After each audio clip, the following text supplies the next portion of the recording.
नमस्कार, मैं हूं अंकुर और आप देख रहे हैं सत्य हिंदी का न्यूज बुलेटिन। एक नजर अब तक की सुर्खियों पर। उत्तर प्रदेश में पहले चरण के लिए 19 अप्रैल को वोटिंग होनी है, जबकि राजनीतिक दल 17 अप्रैल तक प्रचार कर सकेंगे। इस बीच एबीपी न्यूज के लिए सी वोटर ने एक सर्वे किया है। सर्वे के मुताबिक एक हफ्ते में इंडिया अलायंस का वोट शेयर 4% बढ़ गया है। सर्वे के मुताबिक उत्तर प्रदेश में बीजेपी के नेतृत्व वाले एनडीए को 52% वोट मिल सकते हैं, वहीं इंडिया अलायंस के खाते में 40% वोट जाने की संभावना है। मायावती की बहुजन समाज पार्टी को 6 और अन्य को 2% वोट मिल सकते हैं। वहीं इससे पहले किए गए सर्वे में एनडीए को 52% और इंडिया अलायंस को 36% वोट मिलने का दावा किया गया था, लेकिन अब किए गए सर्वे में इंडिया को 40% वोट मिल रहे हैं, यानी एक हफ्ते में इंडिया को 4% का फायदा हुआ है। दिल्ली के मुख्यमंत्री अरविंद केजरीवाल ने आबकारी नीति में कथित घोटाले को लेकर हुई अपनी गिरफ्तारी को अब सुप्रीम कोर्ट में चुनौती दी है। ईडी ने 21 मार्च को अरविंद केजरीवाल को गिरफ्तार किया था और फिलहाल वो न्यायिक हिरासत में हैं। मंगलवार को दिल्ली हाईकोर्ट ने अरविंद केजरीवाल की गिरफ्तारी के खिलाफ दायर याचिका को खारिज कर दिया था। अब इसी आदेश को सुप्रीम कोर्ट में चुनौती दी गई है।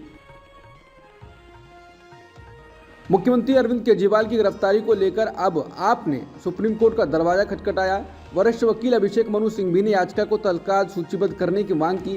सिंघवी ने कहा कि केजरीवाल की गिरफ्तारी अविश्वसनीय दस्तावेजों के आधार पर की गई।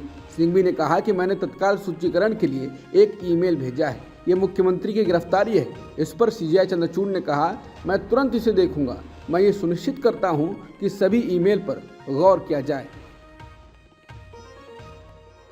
तिहाड़ जेल में बंद दिल्ली के मुख्यमंत्री अरविंद केजरीवाल को राउज एवेन्यू कोर्ट से बड़ा झटका लगा है। वो अब हफ्ते में केवल 2 बार ही अपने वकीलों से मुलाकात कर पाएंगे। उन्होंने हफ्ते में 5 बार वकीलों से मुलाकात करने की मांग की थी, हालांकि कोर्ट ने इस याचिका को खारिज कर दिया।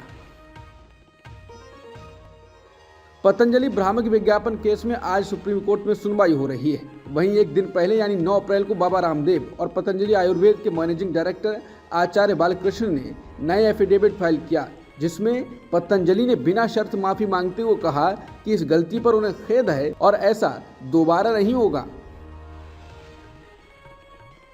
पतंजलि मामले में सुनवाई करते हुए सुप्रीम कोर्ट ने पतंजलि के खिलाफ कार्रवाई नहीं करने के लिए उत्तराखंड राज्य के अधिकारियों को फटकार लगाई। अदालत ने राज्य को फटकार लगाते हुए गुस्से में कहा कि हम टुकड़े टुकड़े कर देंगे। जज ने कहा कि आपके अधिकारियों ने कुछ नहीं किया। जस्टिस कोहली ने कहा कि भारतीय जनमानस वैकल्पिक चिकित्सा के बारे में उतना ही जागरूक है जितना कि एलोपैथी के माध्यम से इलाज के बारे में। उन्होंने कहा कि वो कहते हैं विज्ञापन का उद्देश्य लोगों को आयुर्वेदिक दवाओं से जोड़े रखना था, जैसे कि वो दुनिया में आयुर्वेदिक दवाएं लाने वाले पहले व्यक्ति हों। जस्टिस अमानुल्लाह ने कहा कि सुप्रीम कोर्ट अब मजाक बन गया है। उन्होंने कहा कि आज हमारे आदेश से अधिकारी निलंबित हो जाएंगे।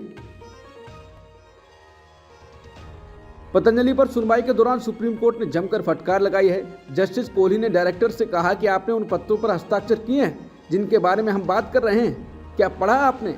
लोग मर भी जाएंगे तो चेतावनी से चलेगा। जस्टिस अमानुल्लाह ने कहा कि आप घर पर टाइम बिताइए। जस्टिस कोहली ने कहा, यह कैसा व्यवहार है? आप सार्वजनिक स्वास्थ्य से निपट रहे हैं। इसके बाद भी सुप्रीम कोर्ट ने बहुत तगड़ी लताड़ लगाई। इस बार पीएम मोदी दक्षिण भारत में काफी जोर शोर से मेहनत कर रहे हैं। कल रोड शो करने के बाद आज भी पीएम मोदी तमिलनाडु में हैं। आज उन्होंने वेल्लोर में चुनाव प्रचार के दौरान कहा कि तमिलनाडु में बीजेपी और एनडीए को जबरदस्त समर्थन मिल रहा है। उन्होंने ये भी कहा कि एनडीए ने इस दशक में विकसित भारत की नींव तैयार की है।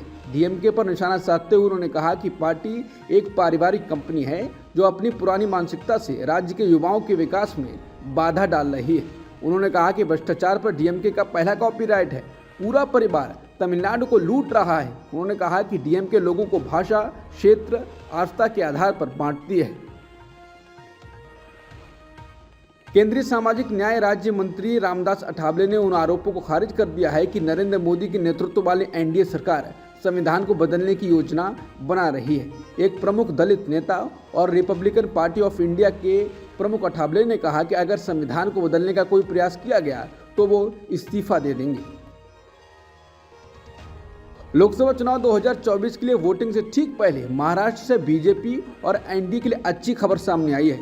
यहाँ महाराष्ट्र नवनिर्माण सेना यानी एमएनएस के प्रमुख राज ठाकरे ने ऐलान किया है कि वो या उनकी पार्टी इस बार चुनाव में भाग नहीं लेगी, क्योंकि पार्टी इस चुनाव के लिए एनडीए और प्रधानमंत्री मोदी का समर्थन करेगी। भाजपा ने दुनिया के कई देशों के करीब 25 विदेशी दलों को भारत का चुनाव देखने और बीजेपी के चुनावी अभियान को करीब से देखने के लिए आमंत्रित किया है। इसमें 13 विदेशी दलों ने अपने प्रतिनिधि मंडल के भारत दौरे की पुष्टि की है।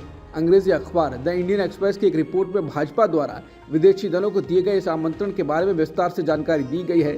इस रिपोर्ट में कहा गया है कि दुनिया भर के कई देशों के कई दलों के नेता लोकसभा चुनाव के दौरान भाजपा के निमंत्रण पर चुनाव को देखने और सत्तारूढ़ पार्टी के अभियान रणनीतियों को समझने के लिए भारत को दौरा करने के लिए तैयार हैं। अमेरिकी राष्ट्रपति जो बाइडेन ने कहा है कि गजा के मामले में इजरायल के प्रधानमंत्री बेन्यामिन नेतन्याहू गलती कर रहे हैं। उन्होंने कहा कि मुझे लगता है कि वो गलती कर रहे हैं, मैं उनके रवैये से सहमत नहीं हूं। उन्होंने कहा कि अगले 6 से 7 सप्ताह के लिए गजा में भोजन और दवाइयों की पूरी आपूर्ति होनी चाहिए। बता दें, संघर्ष विराम पर कई सप्ताहों से चल रही वार्ता असफल हो रही है, लेकिन अब अंतर्राष्ट्रीय दबाव बढ़ता जा रहा है। कनाडा की सरकार ने पिछले दिनों आरोप लगाते हुए कहा था कि भारत उसके चुनाव में दखल दे रहा है। हालांकि बाद में वो उन आरोपों से पीछे हट गया। अब कनाडाई सुरक्षा खुफिया सेवा यानी CSIS की ओर से बड़ा खुलासा किया गया है। एक रिपोर्ट सामने आई है कि जिसमें चीन पर कई गंभीर आरोप लगाए हैं। इस रिपोर्ट में कहा गया है कि चीन ने कनाडा के पिछले 2 चुनाव में हस्तक्षेप किया है। CSIS की जांच रिपोर्ट में कहा गया है कि 2019 और 2021 के आम चुनाव में चीन ने दखल दिया है और उसमें प्रधानमंत्री जस्टिन ट्रूडो की लिबरल पार्टी को जीत मिली थी। विपक्ष लगातार इस मुद्दे को उठा रहा था और विदेशी दखल की बात कर रहा था। नोबेल पुरस्कार विजेता वैज्ञानिक पीटर हिग्स का 94 साल की आयु में निधन हो गया। उन्हें गॉड पार्टिकल की खोज के लिए जाना जाता है। इसके तहत ये समझने में मदद मिली कि बिग बैंग के बाद सृष्टि की रचना कैसे हुई। IPL के 17वें सीजन में एक और हाई वोल्टेज मुकाबला देखने के लिए तैयार हो जाइए। मैच नंबर 24 में टेबल टॉपर्स राजस्थान रॉयल्स का सामना गुजरात टाइटंस से होगा। दोनों टीमों के बीच ये भिड़ंत जयपुर के सवाई मानसिंह स्टेडियम में होगी। अब तक की सुर्खियों में इतना ही। बाकी खबरों के लिए बने रहिए सत्यहिंदी.com के साथ।